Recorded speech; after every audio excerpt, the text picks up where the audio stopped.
Hey YouTube, I wanted to give my insight on what I felt about the Zimmerman trial and verdict. And I'm going to start off by saying that I felt that there was no justice served for the family, that he really just ultimately got away with murder.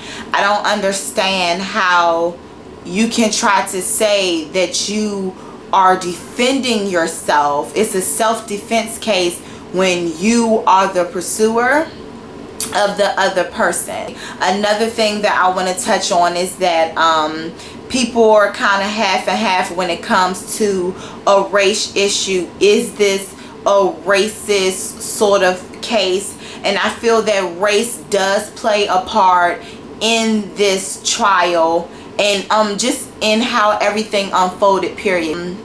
And I'm just going to cover a couple of little witnesses. I don't want to go into every single witness and every single thing, but these are some of the things that stood out to me. The first thing I want to cover is the 911 call itself. Am I saying that he was wrong for calling the police on him? I do feel like he did racially profile Trayvon Martin, but is it a crime for you to call the police on somebody? Absolutely not. If you want to call the police on somebody, that's what you're supposed to do, but that's as far as you're supposed to take it. You're just supposed to call the police. So I'm gonna get into the 911 call. First of all, Zimmerman claimed that, and I'm looking at my notes that I took from the trial. Zimmerman claimed that he was just staring around and looking around. Was he staring into someone's window? No. Was he staring into someone's car? No. So how do you get somebody staring around and looking around and walking home as suspicious behavior? Another thing that people didn't realize is that Zimmerman's tone never changed. When he said, oh, he looks suspicious, he looks kind of crazy, oh, he's coming towards me, he's staring at me now, at no point did Zimmerman sound like he was afraid. He never sounded like he was in fear for his life. So for someone that's like, oh, this is self-defense, I'm so afraid, I had to defend myself. How are you afraid of anything when clearly in the 911 call you didn't sound fearful, you didn't sound afraid when he was coming towards you. You was just simply describing what you thought was going on. Another thing, he said that he thought that Trayvon Martin was on something. He was on drugs. Again, how are you on something and you on drugs? You're able to see all of that in pitch black darkness. You're able to see his facial expressions. You're able to see that he's on drugs. You're able to see that he has something in his waistband. All of this is happening in pitch blackness. He said he's on drugs and everything, but when you see somebody, well, from what I think, when I see somebody and I feel like they're on drugs or they're high or they're drunk or something, normally they're kind of stumbling about or something like that. And he didn't say that he was doing that. He just said that he was walking and looking around. He didn't say he was looking in the house. He didn't say he was looking in a car. He said that he was walking, looking around, staring around, and he had his hands in his waistband. That was it. At what point is that suspicious or against the law? Another thing, Zimmerman said, these assholes, they always get away. I felt that that was proving a state of mind before he even met up with Trayvon Martin. This is what he's already thinking of him before he met him, before he said anything, before the encounter even happened. That's his thoughts before approaching Trayvon Martin. These assholes, they always get away. And I want to break that down for you guys. What did he mean by these assholes? When he was saying these assholes, he was referring to black teenagers or black criminals in his neighborhood that always get away, according to him. And another thing, there were several 911 phone calls from Zimmerman that states the same exact phone call. Like, when I heard all of the phone calls, I was amazed at how identical it was. It's the same story, different day. There was break-ins in my neighborhood. My wife Shelly seen the description of the people. He goes in to describe them as black people, teenagers. They're running towards the back exit. They're about to get away. I mean, the same exact thing in almost every phone call. But the difference between those phone calls and the phone call of that night, the previous phone calls that he made, he didn't pursue anybody. He didn't run after anybody. He didn't do any of those things. So it's just like he knows that what he's supposed to do, because that's not his first time making a 911 call reporting about a youth, a black youth in his neighborhood looking suspicious. Or were the same ones that burglarized the place before, anything like that. So it's just like he knows what he was supposed to do, and he decided to pursue Trayvon Martin anyway. And I will also state that as racially profiling. He looked at him and saying that he was a black teenager with a hoodie and sweatpants, and assumed that he was one of the criminal youths in the area burglarizing people's homes. Another thing I wanted to point out is when Zimmerman seen Trayvon start running, and he started running after him, the police dispatcher did not tell him to run after him. He decided to run after him on his own. Nobody told him to get out the car and start running after him. That's something that he decided to do on his own. While he was running, he also stated that these fucking punks. And also, to me, that showed a state of mind. That's how he felt when he was running towards Trayvon. That he was a fucking punk. He's an asshole. He's about to get away again. And I honestly believe that in Zimmerman's mind, he felt that they're not about to get away this time. That's my personal belief on what he was thinking as he was running after Trayvon Martin. The dispatcher told him, you don't need to do that. You do not need to pursue. The dispatcher asked him, are you chasing him? He said, yes. We don't need you to do that. It's what the dispatcher said. So it's just like, if the dispatcher tells you, we don't need you to pursue him, we don't need you to run after him, why do you feel that it's okay for you to continue doing it after the fact? And even though he said okay, to me, from when I heard the recording, you can still hear wind noises after he said to stop pursuing him. He also said that he would meet the officers at the mailboxes. At first he said, I'll meet them at the truck. Then it went to the mailboxes. And then it went to, oh, just call me when you're in the neighborhood. That to me showed that he wasn't trying to, his immediate concern was not to try to go to the mailboxes and meet the police like he was informed. What he wanted to do was continue to pursue Trayvon, to see where he was going, to see what he was doing. And that's why he told the police, oh, call me when you're in the area. Or, I mean, tell them to call me when they are in the area. And then the police told him that he was on his way.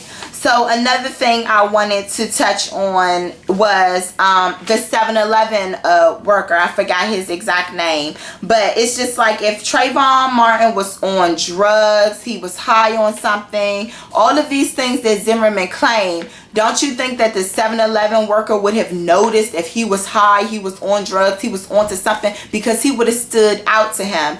Also, the 7-Eleven worker didn't feel that he was threatened at all. And he was in a store by himself. It's been plenty of times 7-Elevens, convenience stores, nice stores get robbed and stuff every time. He's seen Trayvon's height. He's seen how Trayvon was dressed. At no point did he say, I felt afraid, I felt threatened, I was concerned that he might steal anything.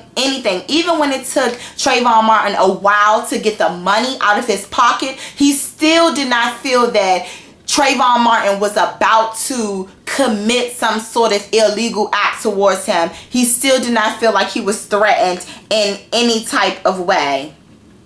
Another person that I want to shine light on is Sean Nofke, the 911 operator.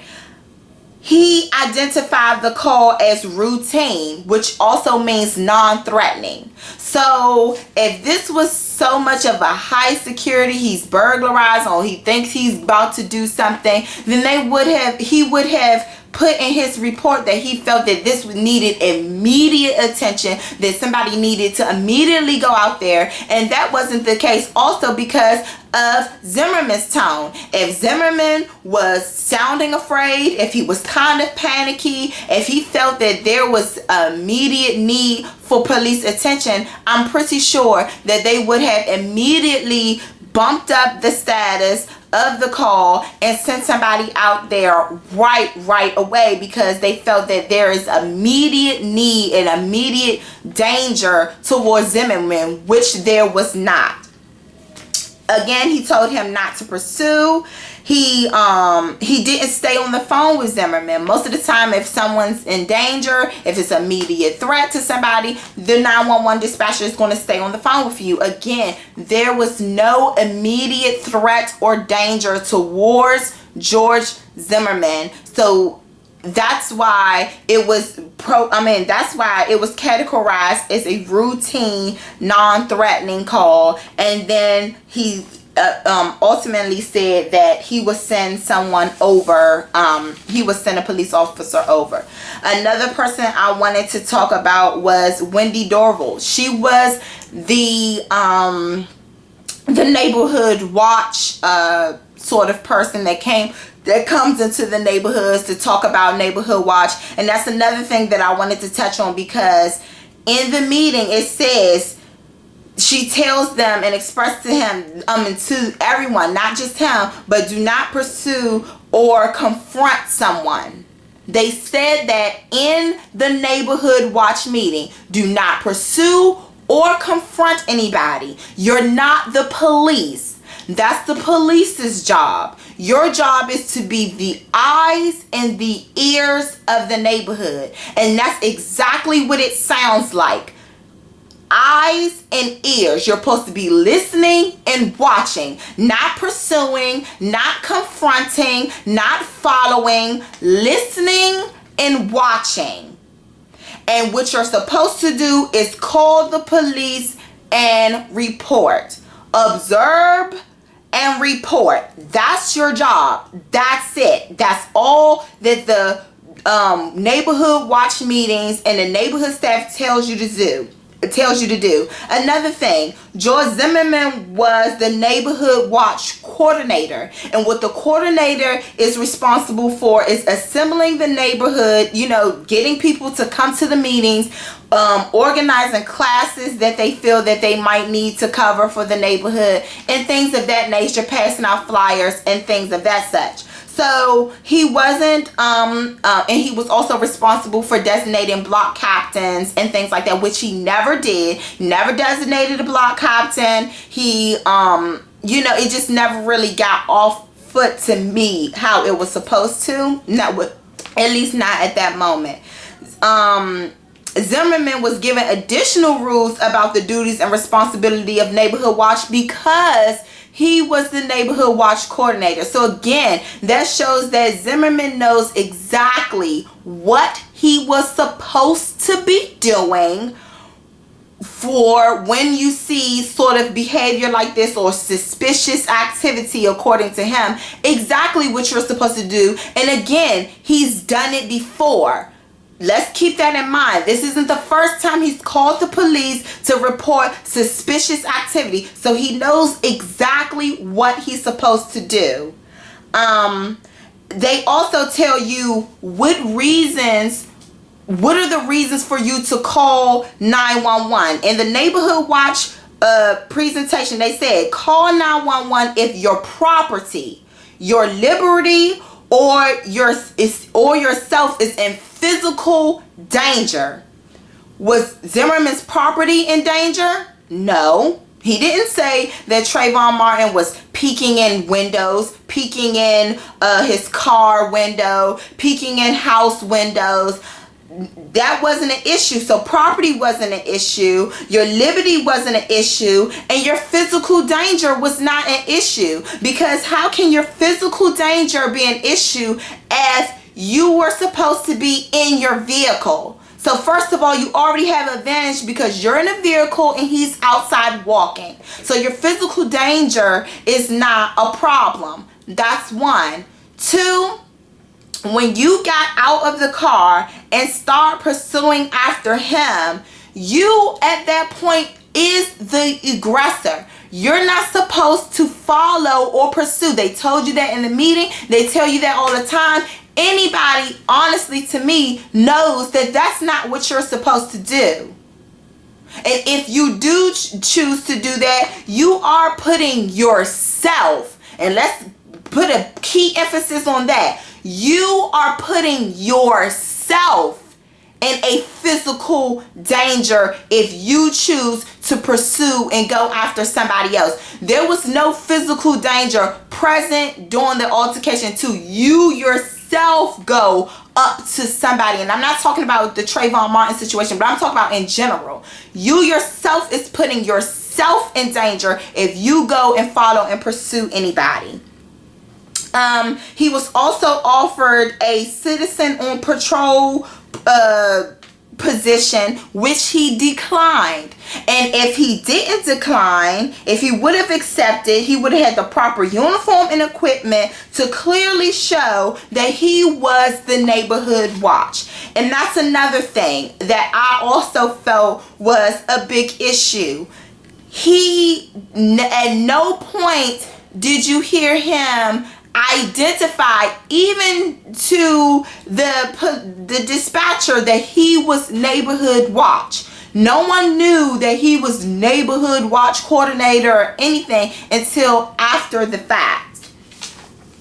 And again, they emphasize that you are the eyes and the ears. That's their main focus. You're the eyes and ears of the neighborhood. And that's exactly what it sounds like. You are the eyes and the ears. You're supposed to be watching, listening, and reporting. That's it. Another thing that Wendy Dorval also went into describing is, what do you consider suspicious behavior? She said walking around in circles. Was Trayvon Martin walking around in circles? No. Trayvon Martin was walking down the street. At no point did Zimmerman say on his 911 call to police dispatcher Sean Nofke that he was walking around in circles. So that's one. Peeking into houses and cars. He never said that he was peeking into a house or a car.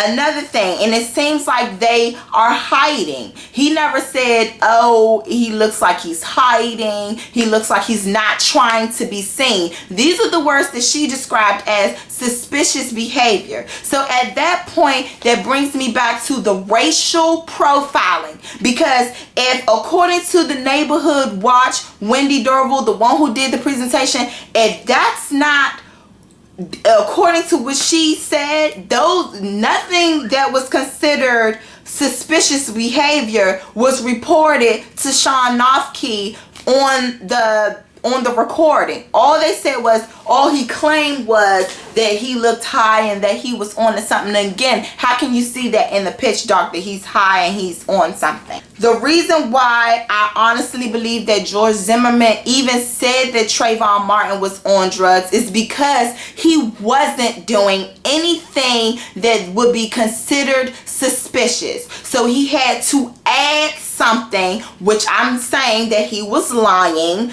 add something to make it seem as if Trayvon Martin was acting suspicious in order for police officers to come out. Because if he would have said to Sean Nofke that the only thing he is doing is walking down the street and looking around, they wouldn't have sent a police car out, because they felt that that is not suspicious behavior. Walking down the street, looking around is not suspicious behavior. So that's why he needed to add the whole he's on drugs situation to his 911 call. Another person I wanted to touch on was Donald O'Brien, I believe his name was, and he was the president of HOA. And he seemed like he was more concerned about the parking violations more than break-ins and stuff in the neighborhood, and he himself lived in the neighborhood. So if he himself lived in the neighborhood and he didn't really have a major concern about burglaries and everything like that, his major concern to me from his testimony seemed like it was more about parking violations, which Zimmerman was also a part of the committee to cut down on the whole parking violation sort of situation. Another thing, they caught the people or persons that they believe were burglarizing the neighborhood. They sent an email out to Zimmerman, and Zimmerman was responsible to sending emails throughout the community to let everybody know that they believe that they caught the people that was doing the burglaries. So it's crazy to me that every phone call that he made was, we had burglaries in the neighborhood recently, when really it's just like, okay, you already got the phone call and everything stating that somebody was apprehended for that. And then another key thing, and this was the most important thing that Donald O'Brien said that stood out to me, that he didn't think that they even needed neighborhood watch. And that's important because he lived in the neighborhood. He was the president of the HOA, and he believed that they did not need neighborhood watch in the community. So it's just like, if he didn't think that they needed it, this was Zimmerman acting on his own accord of what he believed that the neighborhood needed, but in reality they did not need the service. And then lastly, because I know this video is getting a little long and I have like 105 notes, so I want to touch on Rachel Gentile, of course. She states that oh well, no, before I get into Gentile, I want to say something about James Sardica. She was also another good witness to me.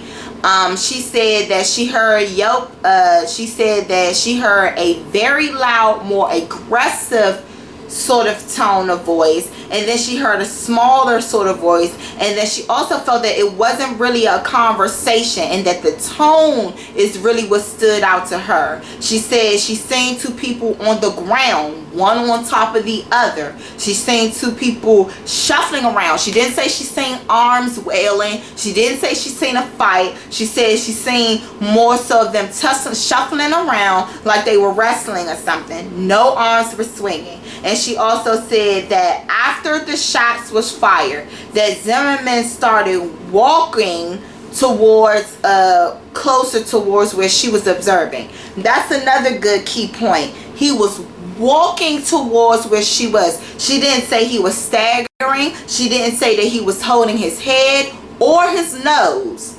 So he wasn't doing any of those things when he was walking towards her. She said that he just calmly, he got up and started walking towards and peeked down like this, I guess to see if somebody was coming, and that's when the neighbor came over to her. Selena Bahador, she said that she heard running from the left to the right. She said that she heard she's heard sounds like no and stuff like that. And then she said she then seen that she's actually seen a fight. This is what she claims. She claims that she's seen a fight standing up with the arms flailing as if they were fighting, and then the next thing she seen was the body lying face down. So to me, what I gathered from that was that she kind of seen the beginning, and then Miss Jane Sadika seen the end. It sounds like she's seen the running, she's seen the altercation with them fighting or something, and then Jane Sadika kind of fills the end a little more for me, because it seems like she heard like the confrontation, she heard the the aggressive voice and the non-aggressive voice. She heard, and that's another thing that Jane Sadika also points out is that she hears the yelps, and she herself confirms that she thought that it was Trayvon Martin's voice that was yelling and screaming for help, and not Zimmerman. So that's another thing. And also, when the shots were fired, there was no more screaming for help. So it's just like, if there was Zimmerman and he was the one who was screaming for help, even though Trayvon Martin is dead, to me, I honestly believe that if I was in a situation, I would still be screaming and crying and running to try to find somebody to help me if I was the one who was truly being attacked. I also want to get into Rachel Gentile, of course. I'm going to start off with the negatives, because she did lie about her age and say that she was 16, and she lied because she didn't want to be all in the media. She didn't want to, you know, have to really go through anything of those nature. She didn't go to the wake, and she said that she lied and said she was in a hospital, and the reason why she did that is because she didn't want to meet the mother and see her pain and see that she was crying and see that she was hurt. So she made up a lie and said she was not, you know, she wasn't well, and she went to the hospital. Another thing, the reason why she didn't go straight to the police is because she thought that it was just a fight. That's what her initial thing was. She thought that it was a fight, and then later she found out that it wasn't a fight and that indeed somebody shot Trayvon. But again, somebody informed her that the person who shot Trayvon was locked up. So again, she didn't think anything about going to the police or saying anything to the police, because they felt like, okay, the person was already apprehended. Another thing, she's not familiar with the law, how everything goes to the T. So she based it off of a popular TV show, First 48, that states that, you know, the people are supposed to contact you. They're supposed to get in you know, in touch with you in a situation like that. And that's more so what she was waiting for. So when they didn't do that, she felt that, okay, well, you know, they must not need me as a witness because no one ever contacted me. And then I also want to get into a little bit of what she thought. She said she was talking to Trayvon Martin on his way home. To make a long story short, she did say that that Trayvon Martin was running. So he was running, and Trayvon told her that she think that he lost him. And then next thing you know, he ended up seeing him again. So that's another thing. That's a good key point as well. He was running and thought that he lost him. So he like, good, I lost him. He's out the way. The next thing you know, he sees Zimmerman again. So I'm sure he's just like, dang, like, what's going on? Why are you following me? And he said that Trayvon turned to Zimmerman and asked him, why are you following me? Zimmerman asked him, what are you doing around here? That's another thing that I wanted to touch on.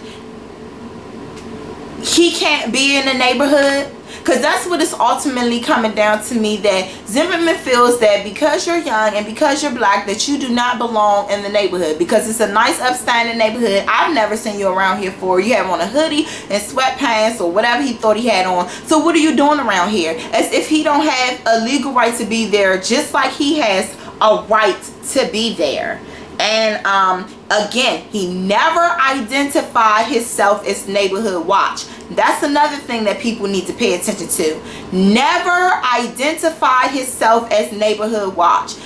And if he would have, I'm sure that this also probably could have been another reaction. Another thing is that he claimed that Trayvon Martin was reaching for his gun, and his gun was located in his waistband in the back. So he also claimed that Trayvon was banging his head, that he was trying to choke him, that he was holding his nose. He's doing all of these things.